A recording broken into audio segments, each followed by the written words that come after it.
Fenrir. Ce nom seul suffisait à glacer le sang, même dans les veines des dieux. Dans les sombres contrées du Nord, où les tempêtes hurlent comme des bêtes enragées, une créature grandissait, nourrie de peur et de légendes. Un loup gigantesque, plus grand qu'une montagne, plus fort que 1000 guerriers. Et sa destinée? Détruire les dieux eux-mêmes. Mais comment un simple loup a-t-il pu devenir le fléau d'Asgard? Pourquoi Odin, le plus sage des dieux, le redoutait-il tant? Qu'a-t-il vu dans l'avenir pour décider d'enchaîner cette créature dès son plus jeune âge? Ce récit n'est pas une simple histoire de monstre. C'est la chronique d'une malédiction annoncée, celle d'un enfant des ténèbres né pour briser le ciel. De son élevage chez les dieux à son rôle décisif dans la fin du monde, le Ragnarök, Fenrir n'a cessé de défier son destin et d'inspirer la peur. Découvre l'histoire fascinante et tragique de l'un des êtres les plus puissants de la mythologie nordique. Voici comment Fenrir, le loup géant, a changé le destin des dieux pour toujours. Fenrir n'est pas un loup ordinaire.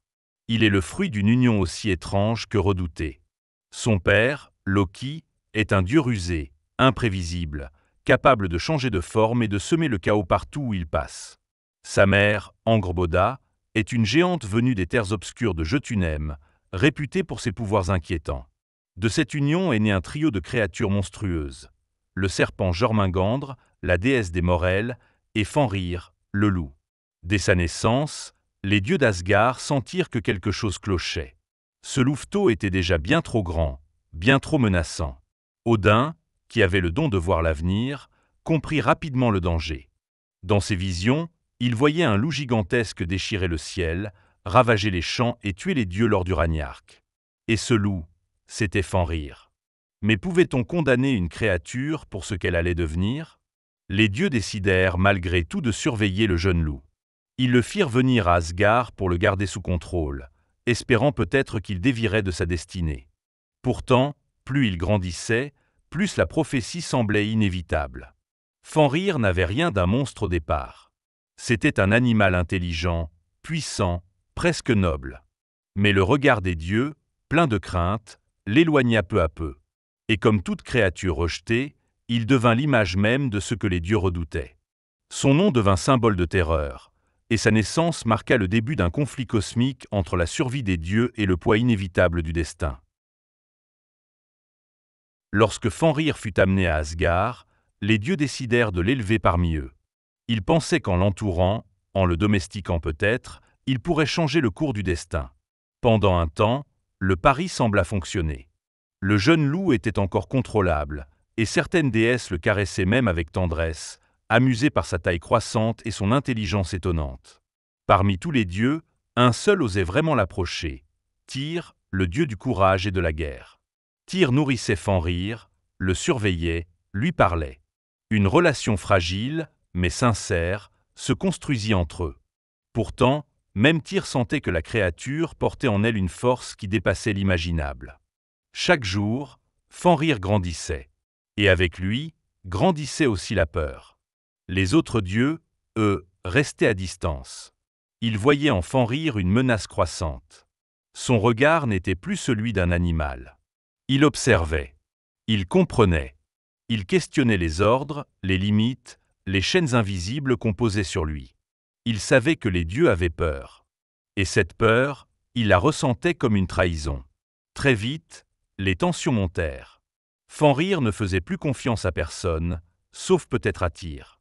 Mais même ce dernier ne pouvait ignorer l'inquiétude des siens. La prophétie n'était plus un secret murmuré, elle devenait une évidence. Et dans les yeux du loup, une lueur nouvelle apparut, celle du rejet, de la colère et peut-être du destin qui s'accomplit. À mesure que Fenrir devenait plus imposant, les dieux comprirent qu'ils ne pourraient plus se contenter de l'observer. Ils devaient l'arrêter. Mais comment enchaîner une créature qui grandissait à vue d'œil et dont la force rivalisait avec celle des plus puissants géants? La première tentative fut presque naïve. Les dieux forgèrent une chaîne massive, faite d'acier et de magie. Ils s'approchèrent de Fenrir avec des sourires forcés et lui proposèrent un jeu, tester sa force en brisant leur chaîne. Le loup, fier et confiant, accepta sans hésiter. La chaîne vola en éclats. Une seconde, plus solide encore, eut le même sort. Fenrir riait. Les dieux, eux, tremblaient. C'est alors qu'ils firent appel aux elfes noirs de Svartalfheim pour créer une chaîne unique, Gleipnir. Contrairement aux précédentes, elle était fine, légère comme de la soie. Mais elle avait été forgée avec des éléments impossibles. Le souffle d'un poisson, le bruit des pas d'un chat, la barbe d'une femme. Tous des éléments mythiques, invisibles, donc impossibles à contrecarrer. Fenrir se méfia. Une chaîne aussi fine, trop parfaite, sentait le piège. Il accepta de se prêter au jeu, mais à une seule condition, qu'un des dieux mette sa main dans sa gueule, en gage de bonne foi. Un silence lourd tomba sur Asgard. Seul Tyr avança. Le seul à qui Fenrir faisait encore un peu confiance.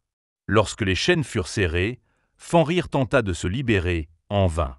Plus il se débattait, plus Gleipnir se resserrait. Alors il comprit. Il avait été trahi. Dans un hurlement déchirant, il referma sa gueule sur la main de Tyr, la sectionnant net. Ainsi, le loup fut enchaîné, gisant dans une caverne lointaine, prisonnier d'un destin qu'il n'avait pas choisi. Mais même ligoté, il restait une menace. Car la prophétie parlait d'un jour où les chaînes céderaient. Le jour tant redouté arriva. Le ciel s'assombrit, les terres tremblèrent, les morts quittèrent Helm, et les géants marchèrent vers Asgard. C'était le Ragnarök, l'apocalypse des dieux. Au cœur de ce chaos, une montagne éclata. Les chaînes de Fenrir cédèrent dans un fracas cosmique. Il était libre. Et il était furieux. Les siècles d'enfermement, de trahison et d'humiliation avaient nourri sa rage. Le loup géant ne chercha ni explication, ni pitié. Il s'élança sur le champ de bataille, ouvrant ses mâchoires assez grandes pour avaler le ciel et la terre d'un seul coup. À ses côtés, les géants menés par Loki, son propre père, avançaient comme une marée noire. Les dieux se rassemblèrent. Thor, Heimdall, frères. Tous savaient que l'heure de vérité avait sonné. Au centre, trônait Odin, le père de tout, le chef d'Asgard. Il savait qu'il allait mourir, mais il ne fuirait pas. Son destin l'attendait. Fenrir bondit. Un choc titanesque éclata. Odin tenta de résister, mais rien ne pouvait stopper la bête. D'un seul coup de mâchoire, Fenrir dévora le dieu suprême. Ce fut un moment de silence, comme si l'univers lui-même retenait son souffle. Odin était tombé. Le pilier des dieux, l'ordre du monde, venait d'être brisé. Mais Fenrir ne célébra pas. Il n'était pas un être de gloire. Il était vengeance. Et cette vengeance, il savait qu'elle avait un prix. Car dès qu'il acheva sa mission, un autre dieu s'avança, Vidar, le fils silencieux d'Odin. Il portait une chaussure magique, conçue depuis la nuit des temps, faite de toutes les semelles coupées par les hommes.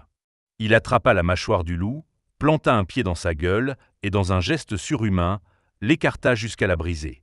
Le combat fut bref, brutal, inévitable.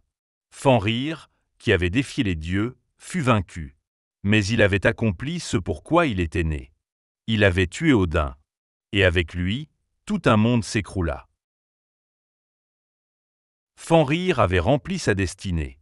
Il avait tué Odin, brisé l'équilibre d'Asgard et plongé les dieux dans le chaos. Mais son règne fut bref. Vidar, le fils silencieux, l'abattit avec une détermination froide. La mâchoire du loup géant fut écartelée et la créature rendit son dernier souffle. Mais la mort de Fenrir ne fut pas une victoire. Elle marquait la fin d'une époque. La chute d'un monde ancien, fondé sur la peur, les prophéties et l'ordre divin. Fenrir n'était pas un simple monstre. Il était la conséquence d'une peur trop forte, d'un avenir figé par les visions d'Odin. En voulant échapper au destin, les dieux l'avaient provoqué. Sa fin soulève une question centrale dans la mythologie nordique. Peut-on vraiment fuir ce qui est écrit ? Fenrir n'a pas choisi d'être le destructeur. Il a été enfermé, trahi, rejeté. Et dans cette réaction, il est devenu ce qu'on craignait tant. Un reflet des erreurs des dieux eux-mêmes. Aujourd'hui encore, son nom résonne comme un avertissement. Fenrir symbolise la puissance des forces incontrôlables, de ce que l'on tente de dompter par peur plutôt que par compréhension. Il est le monstre que l'on crée, non par nature, mais par nécessité de contrôle. Ainsi se termine l'histoire de Fenrir, le loup du Ragnarök. Pas seulement une bête de destruction, mais un être complexe, miroir de la fragilité divine. Sa légende perdure, non comme celle d'un simple ennemi des dieux, mais comme celle d'un destin impossible à briser.